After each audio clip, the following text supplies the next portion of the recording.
The morning sun hung low over the busy streets of Brookville. The sound of car horns mixed with the chatter of people rushing to work. Inside a tall glass building, Claire Wilson, the CEO of a luxury car company, sat in her corner office with a cup of coffee. Her eyes were fixed on the large window that overlooked the city skyline. Everything about her life spoke of success. Her tailored suit, her polished shoes, and the gold watch she wore every day as a reminder of how far she had come. Claire was known for her sharp decisions and perfection. Her company, Wilson Motors, had recently launched a new line of electric cars.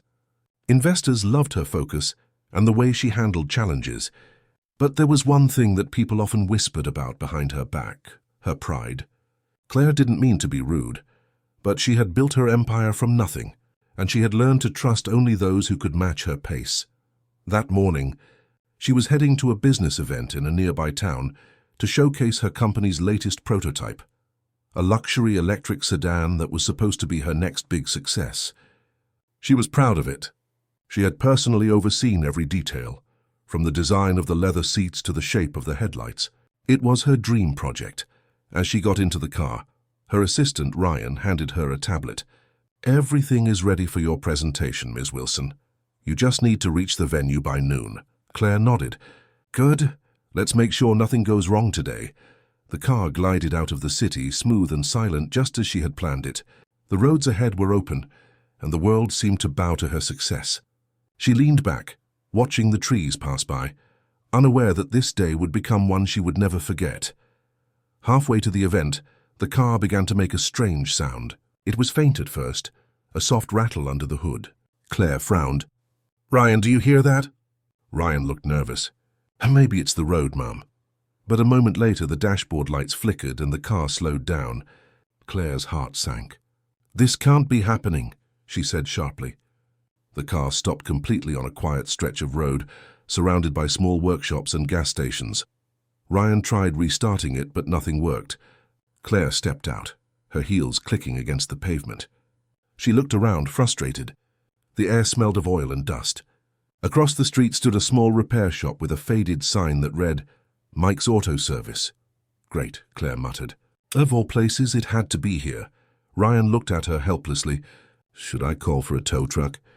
Claire glanced at her watch. "No time. The presentation starts in less than 2 hours.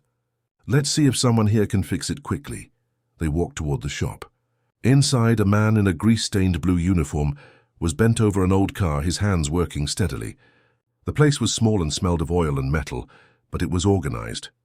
Tools hung neatly on the walls, and a small radio played soft music in the background. The mechanic looked up when he heard them. He wiped his hands on a rag and smiled. "Morning, ma'am." "Car trouble?" Claire gave a quick nod. "Yes, it's an electric sedan from Wilson Motors. It just stopped. I need it running in less than an hour." The man chuckled softly. "Wilson Motors, huh? Fancy car. I've seen those on TV. I'll take a look." She studied him as he walked out. His uniform had patches of dirt, his hands were calloused, and his boots looked old. Everything about him was the opposite of her polished world. He opened the hood of her car and began checking wires and circuits. His movements were steady, his focus sharp. Claire crossed her arms impatiently. "Do you even know how to handle this kind of vehicle?" He looked at her briefly and smiled. "A car is a car, ma'am. The heart of it is the same, only the skin changes." Ryan shifted nervously, but the mechanic stayed calm.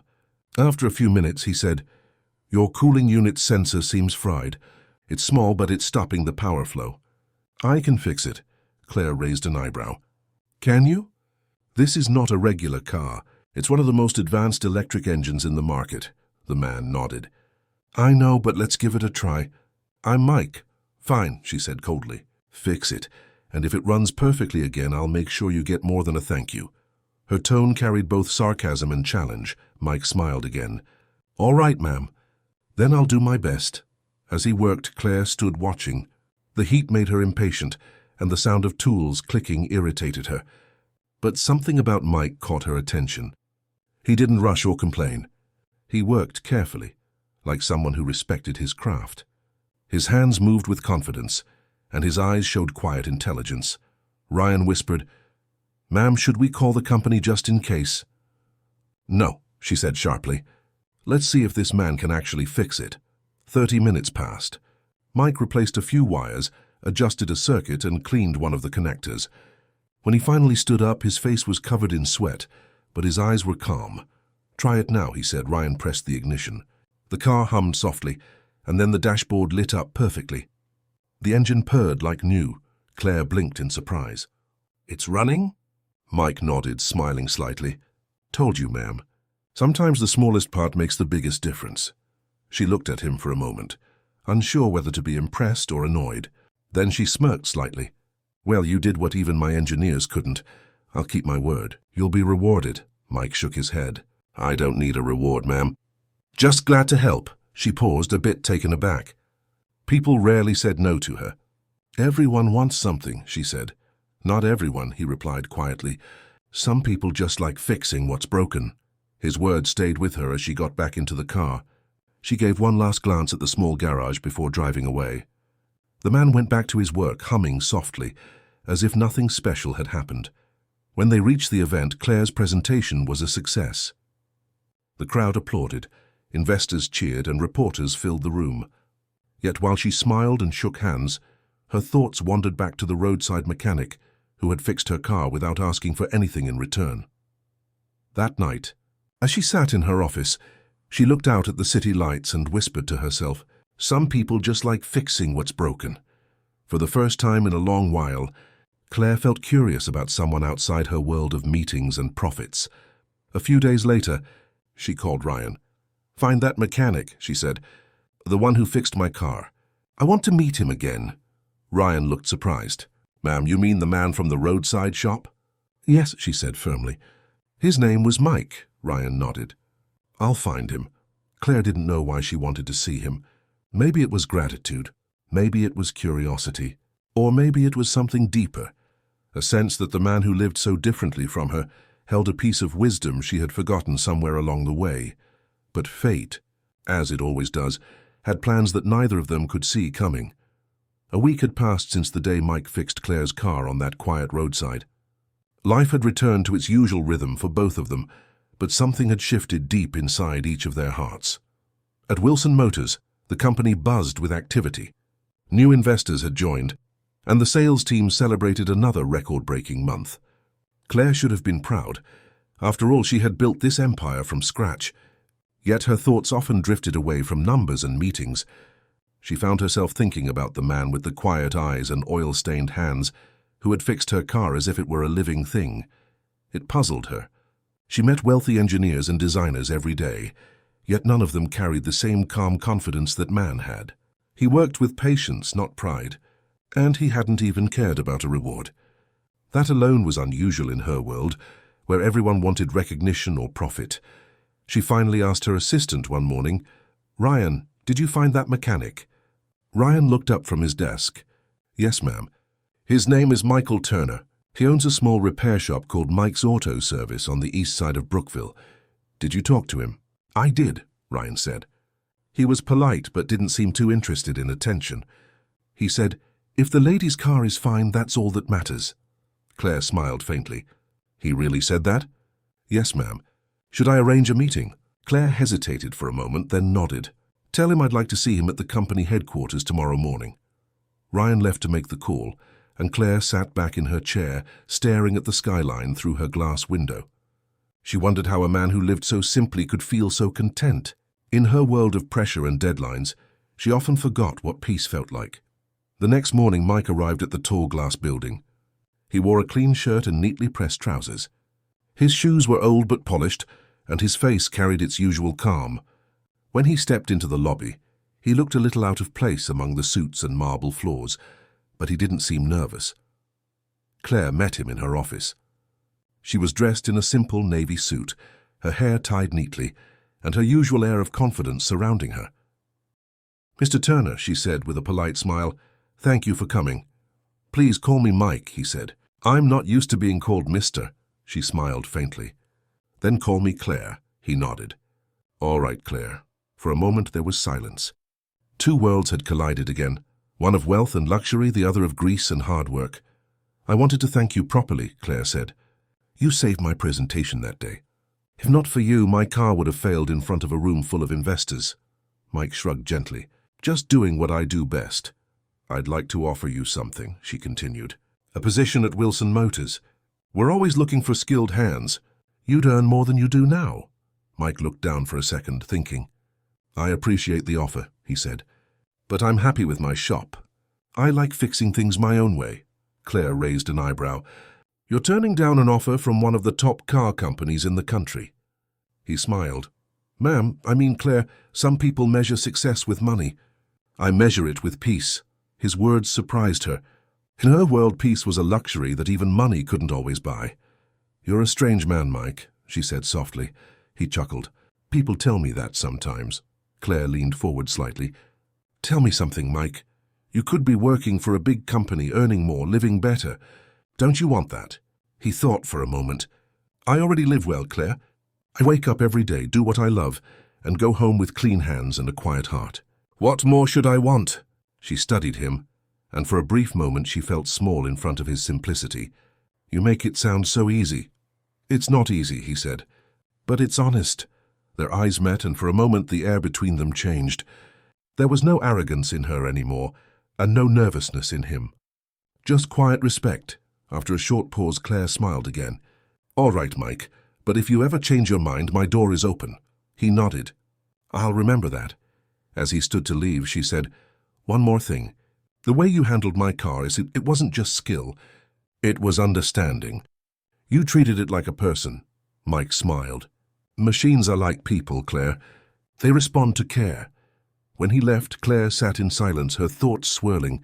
She had spent years trying to prove herself in a world dominated by men, and she had succeeded, but somewhere in that race, she had lost touch with the simple joy of her work. That night she couldn't sleep. She sat by her window, looking out at the city lights. She thought about how different Mike's life was. Small shop, steady work, peace. And here she was, surrounded by everything people desired, yet feeling like something was missing. The next few weeks went by quickly. Claire got busier with new projects. Yet she found herself occasionally driving past Mike's garage. She never stopped, but she would slow down and watch from the car window. He always seemed busy, helping customers, teaching young assistants, or laughing with children from the nearby neighborhood who liked watching him work. He never looked unhappy. One afternoon, her car broke down again, this time near the city center. She laughed quietly at the irony and decided not to call her company's service team. Instead, she called the one person who had never let her down.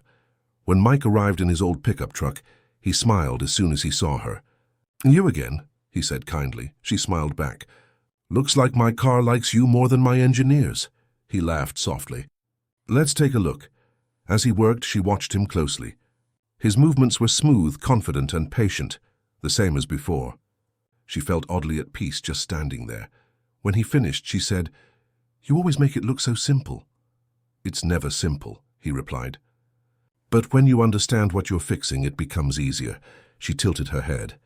That's true for people too, isn't it? He smiled. Yes, but people are harder to fix. They both laughed softly. As they talked, something unexpected began to grow between them.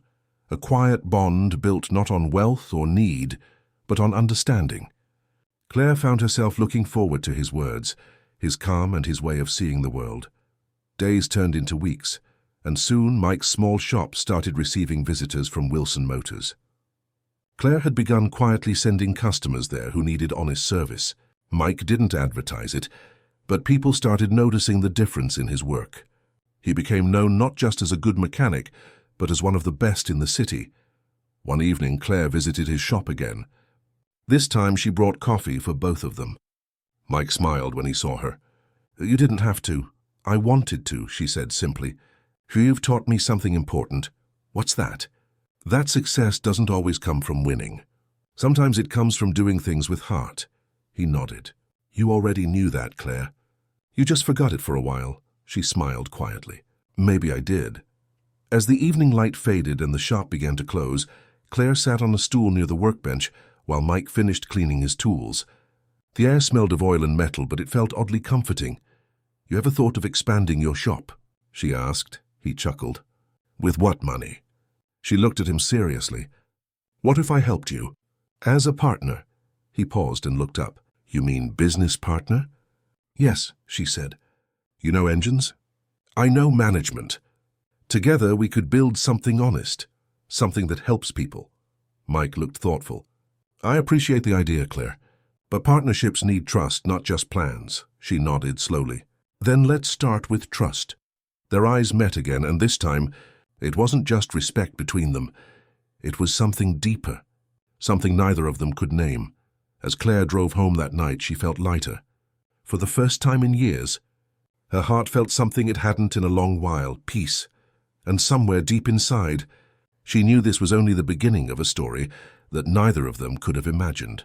The next few months brought quiet but steady change to both Claire and Mike's lives. What began as a chance meeting on the roadside had slowly grown into a connection neither of them had expected. Claire continued leading Wilson Motors with her usual precision, but people around her began to notice something different. She smiled more often. Her voice was calmer in meetings. She had started listening to her team with more patience. The same woman who once measured success through reports and contracts now valued sincerity and effort in ways she never had before. Mike, on the other hand, was busier than ever. His small repair shop had become popular after a few of Claire's clients started visiting him. He refused to overcharge anyone and treated every customer the same, was rich or poor, young or old. His honesty was his greatest advertisement. One Friday afternoon, Claire stopped by the garage again. This time she didn't come in her luxury car, but in a simple company vehicle. Mike was under the hood of an old truck, explaining something to his young apprentice, Ben. When he noticed Claire standing by the doorway, he smiled. Back again, Claire? He said, wiping his hands. She smiled lightly. You sound surprised. I'm not surprised, he said, chuckling. Just wondering if your car's become my best customer again. Not this time, she said. I came for coffee. He raised an eyebrow. Coffee? Yes. You told me last time that partnerships need trust. Maybe we start building that over a cup. Mike nodded and walked toward the small counter at the corner of his shop, where he kept a kettle and 2 mugs. He poured them both coffee, and they sat on 2 old stools near the window. The afternoon light filtered through, touching their faces softly. For a moment, neither spoke. Then Mike said, You know, Claire, I've been thinking about your offer. The one about starting something together. Her eyes brightened. And? I don't know much about big business, he said, but I do know how to fix things. If we do this, it can't just be about selling or profits. It has to mean something. Claire nodded slowly. That's exactly why I came. So I've been thinking about it too. What if we start a small project? A service center that helps young mechanics learn modern electric engines while keeping the honesty of real craftsmanship. Mike looked intrigued. Like a training workshop? Yes, she said. We could call it something simple. Maybe Unity Motors and Where Skill Meets Heart, he smiled. I like that. But only if you agree to lead it with me, she added. He laughed quietly. You trust me that much? Yes, she said sincerely. You taught me that trust is built, not given, and you've earned mine. That evening they drew plans on paper, simple sketches of a place that would combine his practical knowledge and her resources. They talked for hours, sometimes arguing about small details, but always ending in laughter. For the first time in her life, Claire felt like she was building something not just for success, but for purpose. As weeks passed, their project began to take shape. Claire invested the money, and Mike managed the construction with his small team. Every day after work, Claire would visit the site in casual clothes, leaving behind her CEO image. She helped paint walls, arrange equipment, and even shared meals with the workers. People were surprised to see her in such a simple setting, but she didn't care. One evening, as the sun dipped low, she stood beside Mike, watching the final touches being made. The signboard now read, Unity Motors, Skill Meets Heart. It looks perfect, Claire said softly. Mike smiled, his hands resting on his hips. It's not perfect yet, but it's honest, she laughed. You and your honesty. Do you ever take a break from it? He grinned. Not really. It's the only thing that doesn't break, they both laughed again, the sound mixing with the hum of the evening breeze.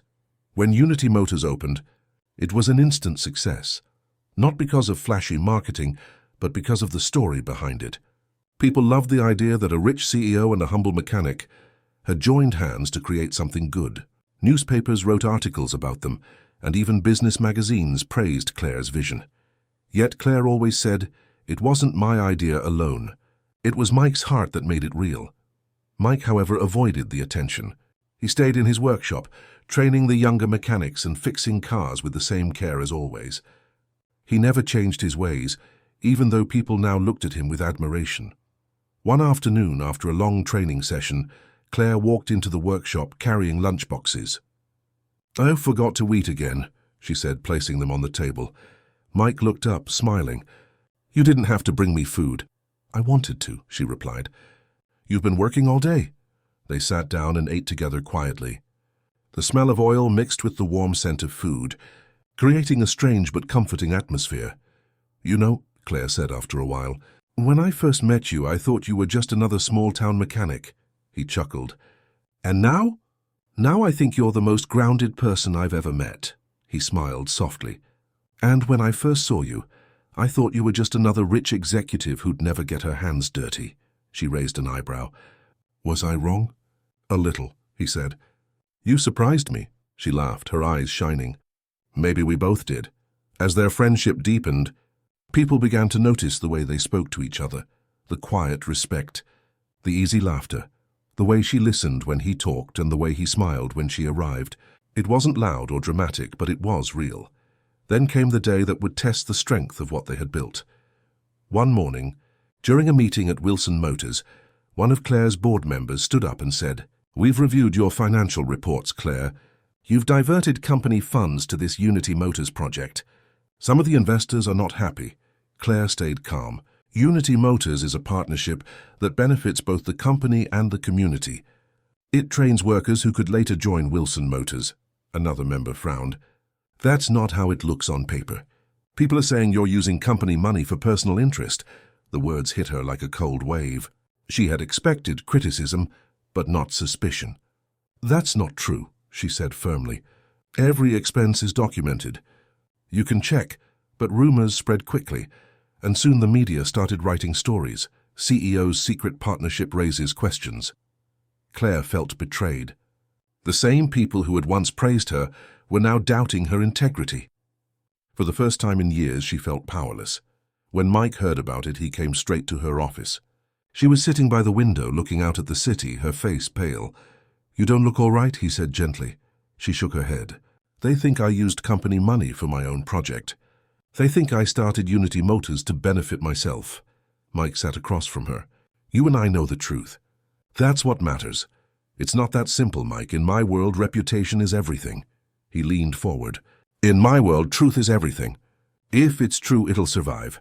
His calm tone eased her for a moment, but the storm outside was growing.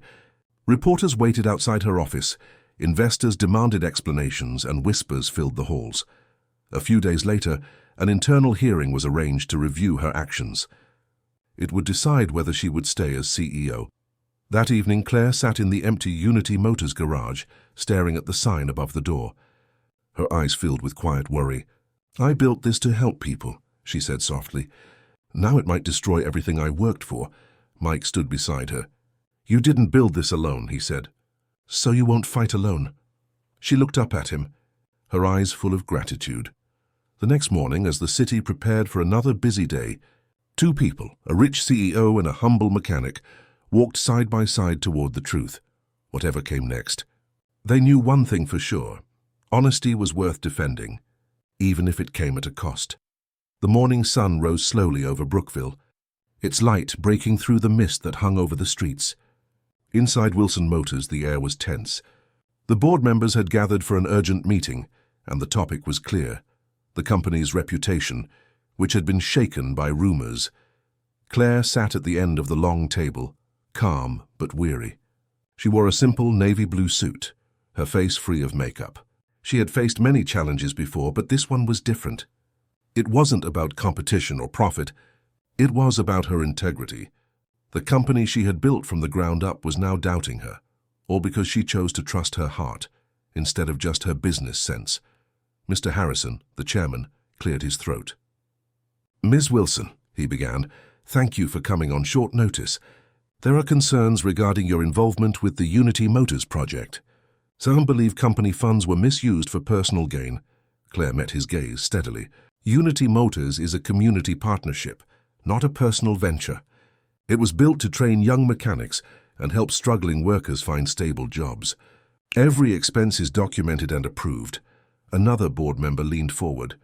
But you didn't inform the board about your co-founder, Mr. Michael Turner. That lack of transparency has created mistrust among investors. Claire's jaw tightened slightly, but her tone stayed even. I didn't think a man's profession needed a title for me to trust him. Mike is a mechanic, yes, but he's also the reason Unity Motors exists. He reminded me that business can have heart. A few members exchanged looks. Someone whispered, "She's become emotional." Claire heard it but didn't react. She had spent years proving her capability to those who doubted her strength, and she wouldn't let a rumor break her now. "If my emotion is honesty," she said softly, "then I'll wear it with pride." Just then the door opened quietly and a familiar voice said, "Excuse me." All eyes turned. Mike stood in the doorway, dressed neatly in a plain white shirt and dark pants. His boots were clean, and though he looked slightly out of place among the suits, his presence filled the room with quiet confidence. "Mr. Turner," Mr. Harrison said, frowning, "this is a closed meeting." "I know," Mike replied politely, "but I also know this meeting is about truth, and I was part of that truth." The room fell silent. Claire didn't move or speak. She watched as Mike walked forward, holding a small folder in his hand. "I'm not a businessman," he began, "and I don't know much about boardrooms or reports, but I know how to tell when something's real. When Claire came to my shop that day, she didn't see me as a poor mechanic. She saw me as someone who could help. And when she asked me to build Unity Motors with her, she wasn't trying to get richer. She was trying to make others' lives better." He opened the folder and placed a few papers on the table. "These are the receipts and donation lists from Unity Motors. Every penny is accounted for. We've helped 37 trainees find work in the past 6 months. Some of them are now working in your own factories." The board members leaned forward, surprised. Mike continued, "You talk about image and reputation. But out there on the street, people know what Claire's done. They've seen her in that workshop, painting walls, handing out tools, teaching kids who never dreamed they could work on cars. If that's a crime, then maybe your company needs more crimes like it." A murmur spread around the table. Claire's eyes glistened, but she stayed silent, letting his words carry the weight. Mr. Harrison cleared his throat. "Mr. Turner, thank you for your statement. We'll review the documents." Mike nodded and looked at Claire. You don't need to fight this alone," he said quietly. When the meeting ended an hour later, the board members stood one by one, their expressions softened. Mr. Harrison finally spoke. "After reviewing the files and records, we've found no misconduct. The funds used for Unity Motors were properly authorized. Ms. Wilson, your vision is admirable. I believe this company has much to learn from your sense of purpose." Relief washed over the room. Claire closed her eyes briefly, then stood. "Thank you," she said. "This company was built on hard work and honesty. That won't change." When she walked out of the boardroom, the hallway outside felt brighter. Mike was waiting by the elevator. She stopped in front of him, her eyes full of gratitude. "You didn't have to do that," she said softly. He smiled. "Yes, I did. Unity Motors is ours, and truth deserves a voice." They walked together down the corridor. No one spoke, but both knew something had changed forever. The distance that once separated their worlds was gone. Later that evening, Claire and Mike returned to Unity Motors. The workshop was quiet, the signboard glowing faintly in the dusk. She stood by the door looking at it with pride and peace. "It's strange," she said softly. "This place started as a small idea and now it feels like home." Mike nodded. "Because it was built with heart, not money," she smiled. "You were right about that. I used to think success meant being the best. Now I think it means being useful." Mike turned to her. "You've always been useful, Claire. You just forgot why." His words warmed her more than any applause ever could. For a long moment, they stood in silence, listening to the sounds of the city, distant traffic, laughter from nearby streets and the faint buzz of night settling in. "Mike," she said after a while, "when I first met you, I thought you were just another mechanic, but you've taught me more about leadership, patience, and honesty than any business mentor ever did." He smiled gently. "And you taught me that dreams don't belong to one kind of person. You made me believe that even people like me can build something big." Their eyes met, calm, steady, and full of quiet respect. It wasn't about wealth or success anymore. It was about two people who had helped each other become better human beings. A few weeks later, Wilson Motors announced a joint initiative, expanding Unity Motors into multiple cities. It became a movement rather than a project. Every center trained young mechanics, offering fair wages and dignity in their work. The name spread beyond Brookville, carried by stories of honesty and hope. During the grand opening of the second Unity Motors branch, Claire stood on stage. Reporters filled the room, their cameras flashing. She looked confident, but her words were simple. "Unity Motors began with a challenge," she said. "A car broke down and a stranger fixed more than its engine. He fixed my perspective. This journey taught me that true success isn't about how high we climb, but how many we lift along the way." The crowd applauded warmly. In the front row, Mike smiled proudly, his hands clasped, his eyes bright with quiet pride. After the ceremony, he joined her outside. The air was cool and the sky was painted in shades of gold and blue. "You did great," he said. She laughed softly. "And we did great," he nodded. "Do you ever miss your old life? The big meetings, the luxury, the rush?" She thought for a moment. "Sometimes," she admitted. "But it doesn't feel like living anymore." "This does," he smiled. "Then it was worth it." They stood together, watching the sun dip below the horizon. It was peaceful. Not the peace that comes from victory, but the kind that comes from truth. Claire turned to him and said quietly, "You changed my story, Mike." He shook his head. "You changed your own story, Claire. I just reminded you what mattered." A soft breeze passed between them, carrying the scent of oil, metal, and fresh beginnings. As night settled over the city, the lights of Unity Motors glowed warmly. Not flashy, not loud, but steady and strong, just like the people who built it. The world would always remember Claire Wilson as a successful CEO, but those who knew her story remembered her as something more, a woman who learned that strength doesn't come from power, but from humility. And they remembered Mike Turner, the man who fixed more than engines. He fixed what money and ambition could never repair. Standing side by side in the quiet glow of their shared dream, they didn't need words. The peace they had both searched for was finally theirs, and in that moment, under the calm sky of Brookville, truth spoke louder than anything else.